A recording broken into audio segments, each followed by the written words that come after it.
तो अब देखो वो किससे बना हुआ है, मिट्टी का बना हुआ है, ठीक है। और देखते हैं, चलो पास आके देखते हैं। अरे बेटा बहुत दूर हो गया।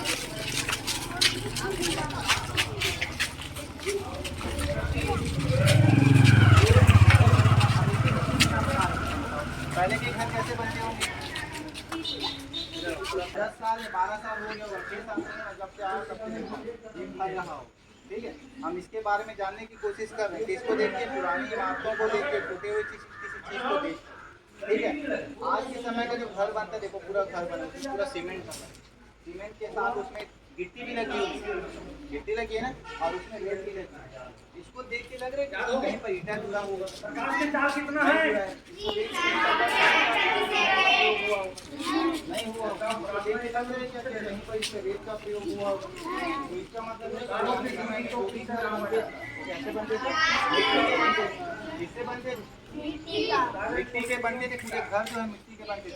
अब इस मिट्टी की चीज को देखते हैं तो हमें यहाँ पर पेड़ा टाइप का भी दिखाई दे रहा है, इसको छत्तीसगढ़ी भाषा में क्या बोलते हैं, पेड़ौसी। मतलब उसको जब इंसान है तो पहले मट्टी है, मट्टी में हमने पेड़ा डाल दिया। तो पहले के समय घर किससे बनते थे, मिट्टी के बनते थे, है ना, मिट्टी के पेड़ौसी से बनते थे, ठीक। अब हो सकता है कि हम उसके अंदर में जाएंगे तो हमें कुछ बर्तन भी दिखाई दे, हमें तो चूड़ी भी दिखाई दे, हो सकता है कि का सिक्का दिखाई दे हम लोग, 5 रुपए का सिक्का, 10 रुपए का सिक्का दिखाई देगा, नहीं दिखाई देगा, क्योंकि आज से 10 साल पहले कैसा सिक्का रहता होगा, गोल वाला रहता था, चौकोर रहता था, एल्यूमिनियम का रहता था, जानते हो 2 पैसा 3 पैसा देखो। तो उस सिक्के को देख के भी हम पता कर सकते हैं कि 12 साल पहले या 10 साल पहले उस समय एल्यूमिनियम के सिक्के चलते थे, ठीक है। इधर भी दिखाना, इस साइड भी दिखाना सबको। और क्या देख सकते हैं यहाँ पर मिट्टी के बर्तन। आज के समय हम लोग खाना किस में बनाते हैं, स्टील के बर्तन, है ना, लेकिन 12 साल पहले तो ऐसा नहीं होता। हम यहाँ पर जब उसको खुदाई जब करेंगे ना हम लोग, तो उसमें मिट्टी के बर्तन होंगे। इसका मतलब ये है कि उस समय जो खाना बनता था किससे बनता था, मिट्टी के बर्तन से बनता था, किससे बनता था, मिट्टी के बर्तन। आस पास और जाएंगे तो हो सकता है खाते दिखाई, आज भी बनता है, बहुत से लोगों के घर आज भी बनता है कि नहीं। लेकिन पहले खाना जो बनता था वो किससे बनता था, चूल्हे से बनता था। तो इसको देख के हम पता कर सकते हैं कि नहीं कर सकते, इतिहास जानने की कोशिश कर रहे हैं ना, क्या चीज को देख के, इस खंडहर को देख, ठीक है, इसको देख के, इस खंडहर को देख। अब मुझे इतनी जानकारी है, मुझे इतनी जानकारी क्यों, क्योंकि मैं पढ़ा हूँ थोड़ा सा उसके बारे में।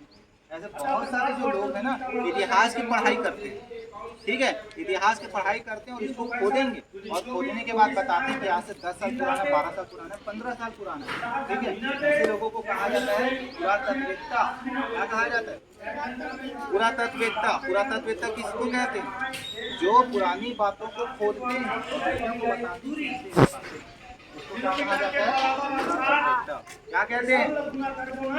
इतिहास किसको कहते हैं, इतिहास किसको कहते हैं, पुरानी बातों को जानना, पुरानी बातों को जानना। तो हम पुरानी बातों को जान रहे हैं ना, इसको देख के हम इसके बारे में जानने की कोशिश कर रहे हैं। मतलब पुरानी बातों को जानना ही क्या कहलाता है, इतिहास। और इतिहास के स्रोत क्या क्या है, ये भवन है, ठीक है। इसके अंदर जो सिक्के होंगे वो इतिहास के स्रोत, इसके अंदर में चूड़ी होगी, कोई एक आध प्रकार की चूड़ी, कोई कंघी करते होंगे, कंघी भी पड़ी हो। जब हम इसकी खुदाई करेंगे तो पता चलेगा। आप लोग के घर भी कभी घर बनता होगा तो खुदाई करते होंगे तो बहुत सारी चीजें निकलती है ना, तो उसको देख के आपको बचपना याद आ जाता हो कभी कभी, है ना, या लगता है कि हमारे दादा दादी का पैसा है अभी तक। आप लोगों ने कभी सुना है कि कभी खेत में जब हम लोग वो करते हैं तो चांदी के सिक्के दिखाई देते हैं, मिलता है किसी को, खेत जब जोतते हैं तो चांदी का सिक्का निकलता है, जानते हो। मेरे पास है चांदी का सिक्का, जो आपके भटेले के खेत के जो उसको निकाला गया था ना, जोता गया था तो निकला हुआ था। इसका मतलब क्या है, चांदी के सिक्के हैं। इसका मतलब क्या हुआ, पहले के समय में चांदी के सिक्कों का प्रचलन था। हम लोग तो आज लोहे के सिक्कों को बेचते हैं, मतलब खरीदने बेचने के लिए प्रयोग करते हैं, लेकिन उस समय पूरे चांदी के सिक्कों का प्रयोग किया जाता है, ठीक है। तो अभी हम क्या करने की कोशिश कर रहे हैं, इतिहास जानने की कोशिश कर रहे हैं, ठीक है बेटा, बंद कर।